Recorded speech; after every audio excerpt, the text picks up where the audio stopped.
Hey guys, this is JP's LEGO Reviews. Today, I'm going to show you how to think outside the box with your LEGO investment. And this could mean the difference between an unsuccessful LEGO investment and a brilliantly successful LEGO investment. And this is the 7th video in the video series, How to Invest in LEGO. So, let's break it down. Firstly, how do you actually do this for LEGO investing? Well, I'm going to be going through how you do this with, firstly, what does thinking outside the box mean for LEGO investing?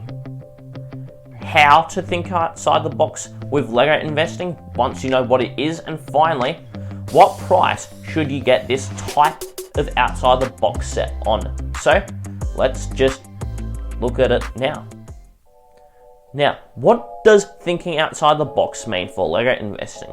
Well, it's pretty self-explanatory, but it's basically thinking outside the box. And you need to do this by finding a set or a category of LEGO sets that most other investors aren't paying attention to. So look for the investment opportunities that everyone isn't going on. If you see that lots of people say talking about the 501st Battle Pack is a good investment, I would look elsewhere for your LEGO investment, since if everyone's investing in it, then it actually doesn't make it a good investment. Also, you need to buy the discovered set or category of sets once you know what sets haven't been discovered yet. And this is really the trick with, LEGO investing.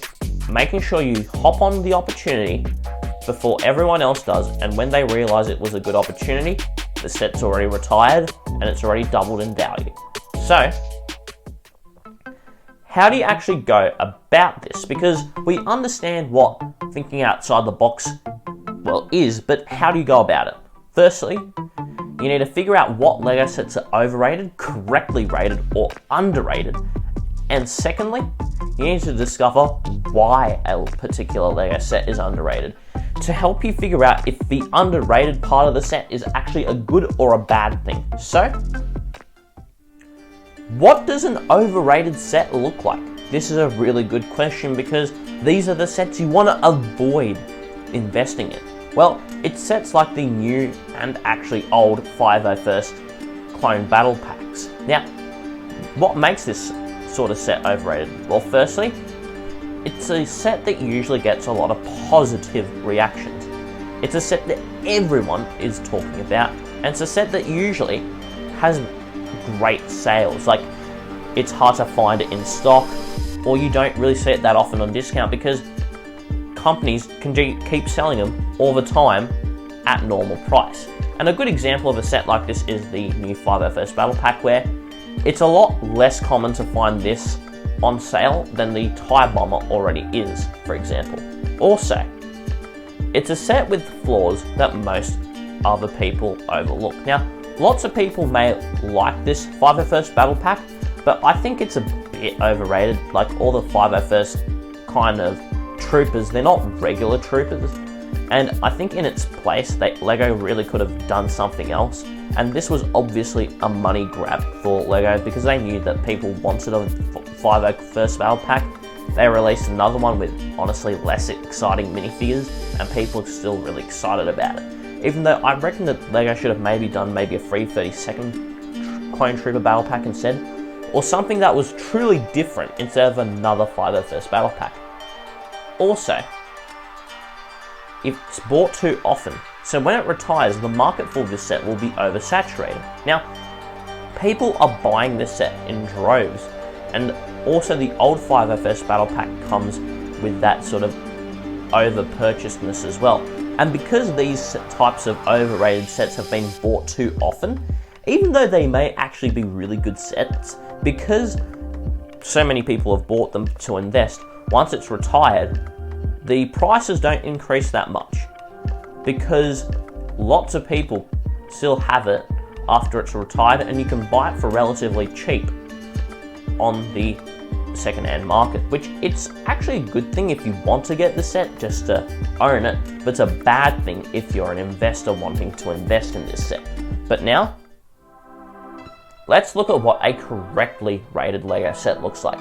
Well, firstly, a correctly rated LEGO set is just most normal Lego sets. They're your average Lego set, like this Jurassic Park breakout set. It's really good, and yeah, it's not really too much talked about, but I wouldn't call it super underrated either. Like, quite a lot of people still own it. But it's a set that either does or doesn't have a lot of attention. Now, this set doesn't actually have too much attention, and that's simply because, well, it's not the most exciting Lego set that Lego have released in 2022. Also, it's a set where both its flaws and strengths are mentioned equally. Now, with the correctly rated set, some people may go on, like, you'll hear stuff about how good, say, the minifigure selection is, but how maybe the build looks a bit mediocre or how it's not an interesting enough build. It's a set where both its flaws and strengths are mentioned equally. It's basically a set where it's actually been discussed in a fair way. Also, because of the set's perceived rating actually lines up with its actual rating, like, this set, it does have pretty good, you know, like, people do like it, and it actually is a pretty good set, then it's actually easy to see if it's a good investment for you, a correctly rated set based off the previous criteria I went through, and also not just here but in my other videos too, and its quality, like this T-Rex breakout set, would actually make a pretty good investment set simply because it's from a good theme, it's interesting, the minifigure selection is good, it has builds that we may not see again, and it's even a decent size. And you can see that it probably would be a good investment too because it's a good quality set in general. But now, we have to look out for the most important type of Lego set to invest in. That is the underrated set. Now, the underrated set is, say, the Porsche 911 RSR. Now, a lot of people still buy it and talk about it, but it's overshadowed. It's underrated compared to other sets like it. It's a set that usually isn't talked about in a positive way. Now, this isn't the Porsche 911 RSR, but it's a set that usually is forgotten. And an underrated set can be a set with flaws that are mostly looked on too much instead of seeing all the positives with the underrated set. Now, this again doesn't actually happen with the Porsche 911 RSR set, but it also has strengths that most don't think about, and this is definitely something the Porsche 911 RSR does. It's actually a very well sculpted Lego Technic car, and it has basically everything you need for a 1,500 piece car. Now compare this with, say, the Ford F-150 Raptor, where it's really inaccurate looking, and it honestly, like, none of it really looks good. This set actually looks really good, and it has all the functions that you want. And it's a pretty large set too, for 1,500 pieces, and for roughly, I believe, 250 Australian dollars. But I think that was before its price increase, which I think is closer to 300 now, which is a bit disappointing.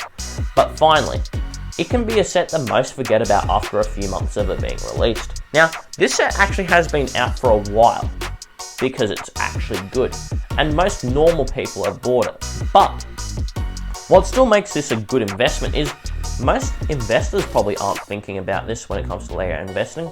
They're probably looking at the Lamborghini Cayenne, the Bugatti Chiron, or the Ferrari Daytona, which they're perfectly good sets to consider, but this set actually provides a lot of the same satisfaction, and it looks almost just as good as those really detailed Technic sets, but at half the price. And I believe that in the future, this set will have a massive value simply because it's a set that not enough people thought about when it was available to invest. Now, what can be the source for a set being underrated? Now, it's not just important to look at what set is underrated and why, but where is the underrated bit coming from? Well, the set could be too expensive at launch or in general, and it could have a bad value for money, which is the reason why people just don't think about it as much. A good example is Optimus Prime, where I'd say it's closer to being an underrated than an overrated set because it's too expensive, but it's actually a really good build. Like, this thing should have been sold for quite a lot cheaper than $280 in my market. It should have easily been maybe $200 at most. Maybe $225, it's poor value for money, but at the same time, it's underrated because of the fact that it's expensive. Secondly, the set can be overshadowed by another set like the Obi-Wan Starfighter. Now, it's actually a very good LEGO set, believe it or not. But the reason why this set is underrated is because no one is really thinking about it too much. It's a set that people are kind of sleeping on for investment wise. There's Obi-Wan, sure, but then there's a Kaminoan minifigure. And if LEGO don't make another one for a few years, the Kaminoan minifigure could make this a really popular set, as well as Obi-Wan's droid and Obi-Wan himself. And this set is being overshadowed by other sets released in 2022 or even 2023, like the 501st Battle Pack or the ATTE, which is a much more talked about prequel set, which can lead to some sets like the Obi-Wan's Starfighter being overshadowed, and that can make it underrated.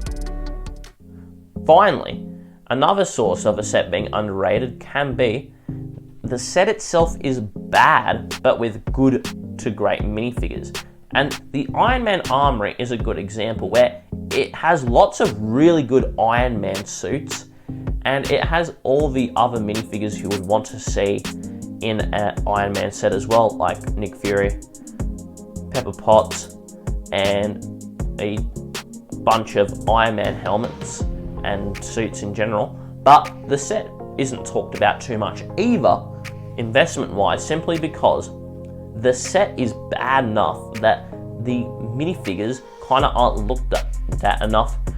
And this is what makes this sort of set underrated, because not enough people are talking about it just because one part of the set is really bad, even though the other one is pretty good, leveling out to an actually okay set. But how do you buy an underrated set? Well, you need to purchase the underrated LEGO set on a high discount. This means 30% or more, if you can, because most people will be sleeping on it. Maybe it's not super popular, so retailers will be putting this on discount, and maybe even LEGO themselves will be putting it on discount. Like, let's say the set here, let's say the Obi-Wan set that we saw earlier for 45 Australian dollars. I've seen it on sale quite a few times, and it could be a really good opportunity to maybe get it at 30% off or more, because in the future these sorts of sets could really increase in value, but at the same time not too many people would have bought it because they wouldn't have thought of it as an investment idea.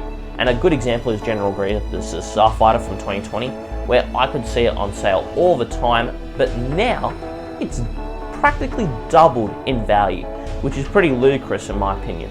And that is it. Now let me know what your thoughts are down on these underrated LEGO sets and how to think outside the box with LEGO investing, and let me know if you do this yourself as a LEGO investor, or will you consider it. Also, let me know.